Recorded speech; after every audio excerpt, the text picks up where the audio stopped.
اعوذ باللہ من الشیطان الرجیم بسم اللہ الرحمن الرحیم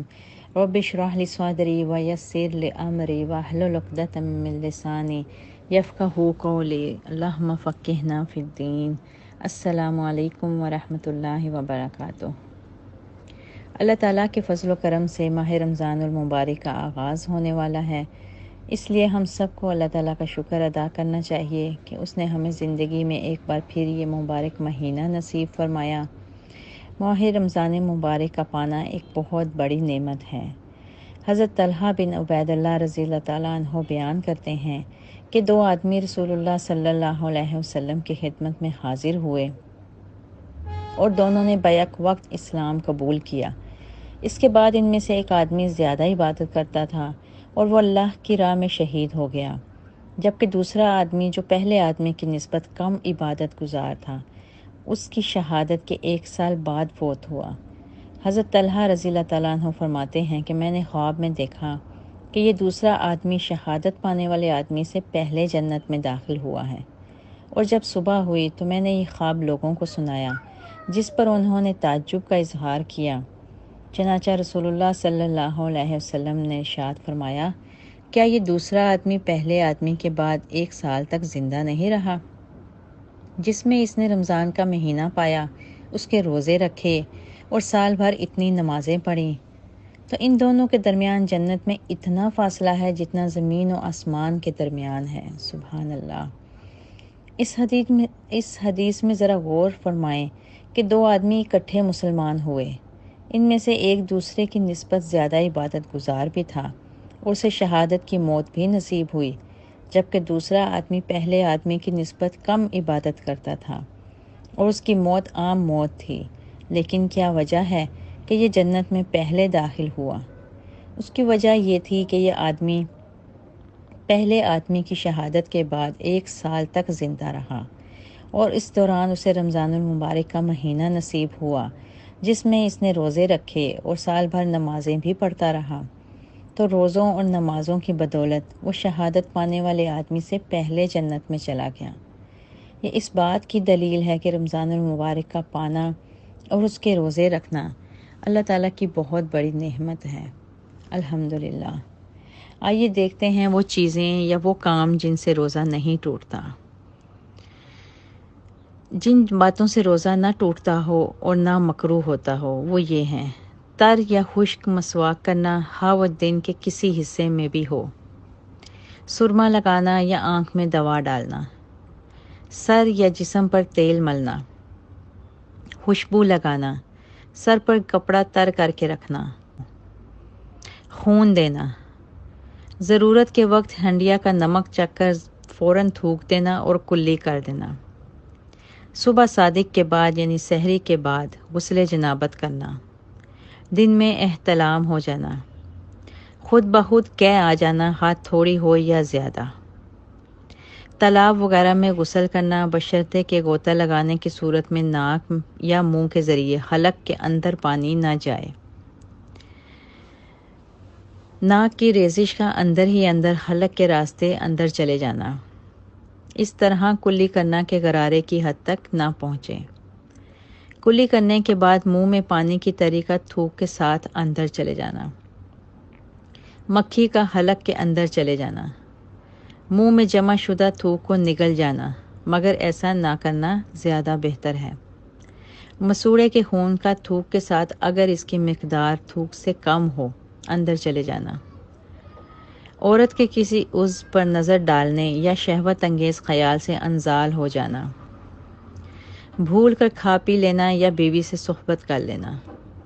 بیوی سے بوس و کنار کرنا بشرطے کہ آدمی اپنے آپ پر قابو پا سکتا ہو اور جمع واقع ہو جانے کا خوف نہ ہو،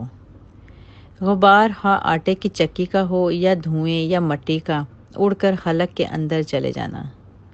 مونچھوں میں تیل لگانا، غسل کے وقت پانی کان کے اندر داخل ہو جانا،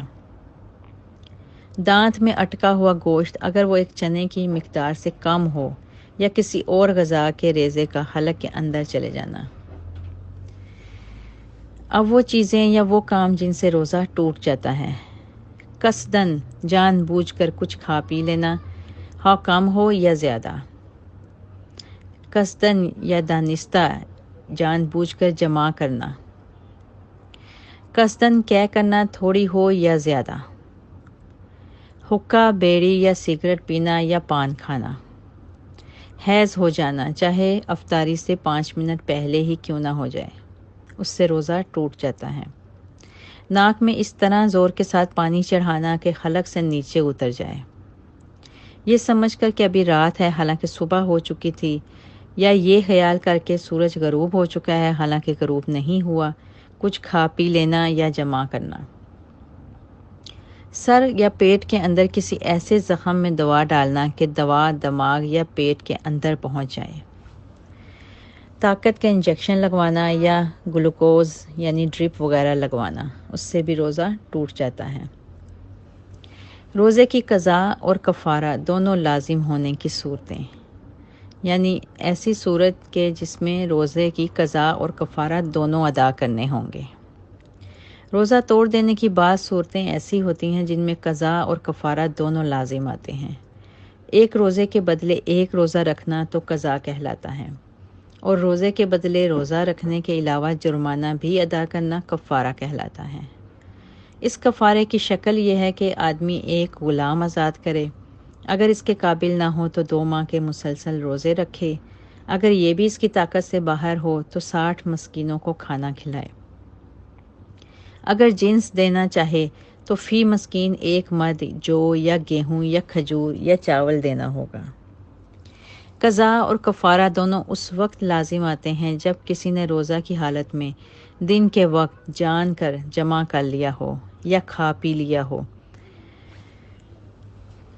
اگر کوئی شخص روزے کی حالت میں اپنی روزہ دار بیوی سے زبردستی یا جبراً جمع کرے تو عورت کا روزہ نہیں ٹوٹے گا اور اس پر گناہ بھی نہیں ہوگا، ہاں البتہ شوہر پر کفارہ اور قضا دونوں ہوں گے۔ صرف قضا لازم ہونے کی صورتیں، کچھ صورتیں ایسی ہوتی ہیں جس میں صرف قضا کرنی ہوگی، کفارہ ادا نہیں کرنا ہوگا۔ مندرجہ ذیل صورتوں میں روزے کی صرف قضا دینی یعنی ایک روزے کے بدلے صرف ایک روزہ رکھنا ہوگا۔ نمبر 1، قصدن کہہ کرنا یعنی جان بوجھ کر کہہ کرنا، بیماری یا سفر یا حمل کی وجہ سے روزہ نہ رکھنا، دودھ پلانے والی عورت کا دودھ خشک ہونے کے ڈر سے روزہ نہ رکھنا، حیض یا نفاس کے باعث روزہ نہ رکھ سکنا، یہ خیال کر کے کہ آفتاب غروب ہو گیا ہے حالانکہ غروب نہیں ہوا تھا روزہ کھول دینا، یا یہ سمجھ کر کہ ابھی رات ہے حالانکہ صبح صادق طلوع ہو چکی تھی روزہ رکھ لینا، اس صورت میں دوبارہ روزہ رکھنا ہوگا۔ مطلع غبار آلود ہونے کی وجہ سے رمضان کا چاند نہیں دیکھا جا سکا، اس لیے اگلے دن کا روزہ نہ رکھا جا سکا اور دن میں کھا پی لیا، پھر کہیں سے چاند دیکھنے کی معتبر خبر آ گئی تو اس روزے کی قضا ضروری ہے۔ رمضان کے روزوں کی قضا کا وقت، رمضان کے روزے دوسرے رمضان سے پہلے لازم رکھ لینے چاہیے، اگر اتفاق سے یا کسی مجبوری سے ایسا نہ کر سکا تو پھر دوسرے رمضان کے بعد یہ روزے رکھ لے۔ اگر روزوں کی قضا دینے میں اتنی دیر ہو گئی کہ دوسرا رمضان آ گیا تو اب دونوں میں موجودہ رمضان کے روزے رکھے، نہ کہ گزشتہ رمضان کے قضا روزے، یہ روزے اس کے بعد رکھنے ہوں گے۔ رمضان کے قضا روزے مسلسل بھی رکھے جا سکتے ہیں اور ناغے کے ساتھ بھی۔ میت کی طرف سے روزے کی قضا، حضرت عائشہ صدیقہ رضی اللہ تعالیٰ عنہ سے روایت ہے کہ رسول اللہ صلی اللہ علیہ وسلم نے فرمایا جو مر جائے اور اس پر روزے ہوں تو اس کا ولی اس کی طرف سے روزے رکھے۔ ابن عباس رضی اللہ تعالیٰ عنہ نے کہا ایک عورت رسول اللہ صلی اللہ علیہ وسلم کے پاس آئی اور اس نے عرض کیا میری ماں مر گئی ہے اور اس پر 1 ماہ کے روزے تھے۔ آپ صلی اللہ علیہ وسلم نے فرمایا کہ بھلا دیکھ تو اگر اس کا قرض ہوتا تو ادا کرتی؟ اس نے عرض کیا جی ہاں۔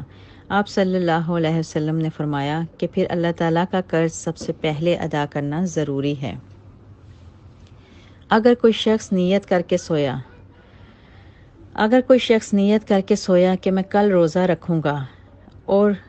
اس کی آنکھ فجر کی اذان کے بعد کھلی تو اس کا روزہ شمار ہوگا لیکن اگر وہ بغیر نیت کے سو گیا اور اس کے دل میں کل کے روزے کا ارادہ نہیں تھا، اور ایسا بہت کم ہوتا ہے، تو پھر اس کو قضا دینی ہوگی اور اس کا روزہ بھی شمار نہیں ہوگا۔ ہر روزے کے لیے الگ الگ نیت کرنا لازمی ہے۔